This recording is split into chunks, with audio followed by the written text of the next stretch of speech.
Oke, pada kali ini saya ingin mempresentasikan suatu judul yang menarik, yaitu mengenai tentang sejarah pemberontakan petani di Grobogan pada masa kolonial. Sebelum masuk ke dalam pembahasan atau sejarahnya, saya akan memperkenalkan diri terlebih dahulu. Perkenalkan, nama saya Ibnu Sailendra Nasrullah. Saya salah satu mahasiswa di UIN Salatiga. Saya mengambil prodi Sejarah Peradaban Islam di Fakultas Usuluddin dan Humaniora. Dan pada kali ini saya ingin mempresentasikan suatu judul yang saya sebut tadi judulnya, yaitu yang berkaitan tentang sejarah pemberontakan petani di Grobogan pada masa kolonial. Baik, kita akan mengawali dengan kalimat Grobogan secara historis dikenal sebagai salah satu lumbung padi sekaligus daerah yang akrab dengan kekeringan di Jawa Tengah. Namun di balik karakteristik geografisnya yang menantang, wilayah ini menyimpan rekaman jejak perlawanan yang sengit. Pemberontakan petani di Grobogan, baik yang terjadi pada masa kolonial Belanda dan era pendudukan Jepang hingga pergolakan pasca kemerdekaan aksi sepihak pada tahun 1960-an. Bukanlah sekadar amuk massa tanpa arah, ia adalah bentuk protes struktural dari kelas paling bawah yang terhimpit oleh ketidakadilan agraria, beban pajak yang mencekik, dan hilangnya kedaulatan atas tanah mereka sendiri. Akar permasalahan tanah, pajak, dan penindasan. Memahami perlawanan petani di Grobogan harus dimulai dari pemahaman mengenai tentang relasi kuasa atas tanah. Pada masa kolonial, sistem sewa tanah atau sering disebut dengan landrente, dan kemudian tanam paksa, kultur stelsel, mengubah lanskap agraria secara drastis. Petani yang semula menggarap tanah untuk subintensi dipaksa dan tunduk pada komodifikasi komoditas ekspor. Di Grobogan, situasi ini diperparah oleh kondisi alam yang ekstrim. Ketika musim kemarau tiba, tanah retak-retak dan puso gagal panen kerap melanda, ironisnya dalam kondisi kelaparan. Sekalipun aparat kolonial dan perantara lokal, pamong, priyayi, dan praja tetap menuntut umpeti dan pajak yang tinggi. Ketimbangan ini melahirkan kebencian yang sangat mendalam. Petani melihat mereka diperas, sementara hasilnya mengalir ke kantong-kantong penguasa di kota besar atau bahkan ke Eropa. Baik, di sana ada yang namanya Saminisme.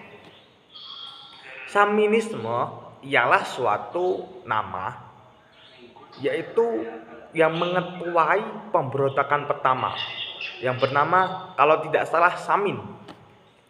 Lalu dalam beberapa periode kelompok itu dinamakan Saminisme dan perlawanan tanpa kekerasan.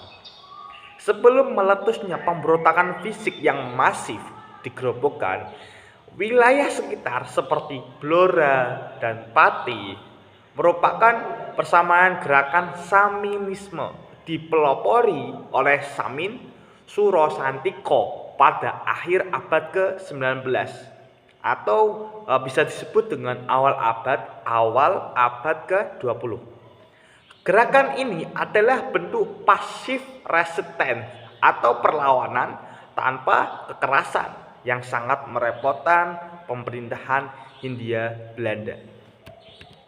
Baik, petani Samin menolak membayar pajak, menolak kerja wajib, Herendisten, dan mengabaikan peraturan kehutanan Belanda dengan prinsip bahwa tanah, air, dan kayu adalah milik bersama.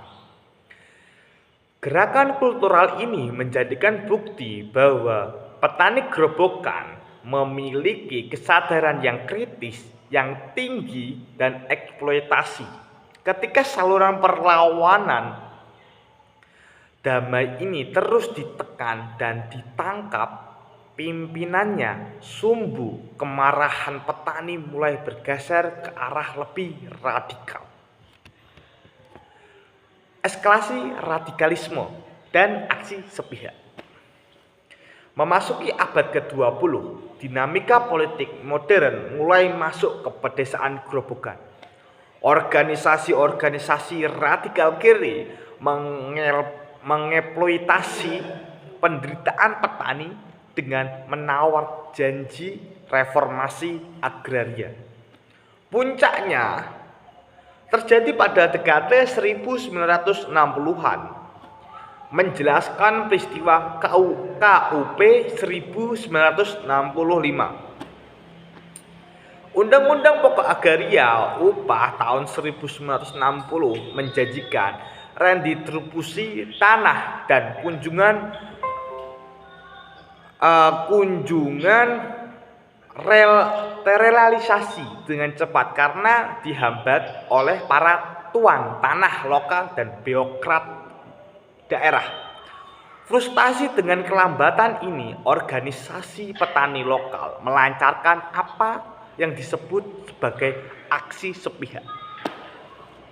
Aksi sepihak ini, petani-petani digerobokan mengupas tanah-tanah perkebunan negara, tanah kehutanan, dan tanah para tuan tanah secara paksa.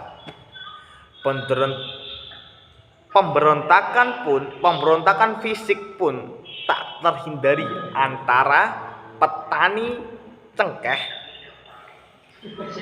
tuan tanah, dan aparat keamanan. Gerobokan menjadi salah satu epicentrum pergolakan sosial yang sangat panas di Jawa Tengah pada masa itu. Dampak refleksi sejarah itu ialah setiap pemberontakan petani di gerobokan selalu dibayar harga yang sangat mahal. Ribuan petani menjadi korban jiwa, dipenjara, dan kehilangan hak-hak sipil mereka ketika gelombang represi politik datang, terutama pada pasca 1965. Gerakan mereka distigmatisasikan dan suara mereka dibungkam dalam narasi sejarah resmi. Namun, jika kita melihat dengan kacamata yang jernih, pemberontakan petani di gerobokan memberikan kita sebuah pelajaran moral yang sangat berharga. Pentingnya keadilan agraria dan batas kesabaran rakyat. Maksud dari pentingnya keadaan agraria ialah menindas petani sama saja dengan merusak pondasi pangan sebuah bangsa. Batas kesabaran rakyat ialah kemiskinan struktural dan ketimpangan kepemilikan tanah yang dibiarkan berlarut-larut akan selalu menemukan jalan ledakan sendiri. Kesimpulannya ialah pemberontakan petani di gerobokan sebuah monumen pengingat bahwa petani bukanlah objek pasif yang bisa terus-menerus ditekan. lewat mogok pajak samin, okupasi lahan, hingga pemberontakan fisik. Mereka telah menuliskan sejarah mereka sendiri dengan keringat dan darah mereka. Bagi pemerintahan modern, sejarah gerobokan adalah alam abadi bahwa kedaulatan pangan tidak akan pernah tercapai tanpa adanya kedaulatan dan kesejahteraan bagi para petani. Baik, terima kasih mengenai tentang judul saya yang saya presentasikan ialah sejarah pemberontakan petani di Grobogan. Sekian, terima kasih.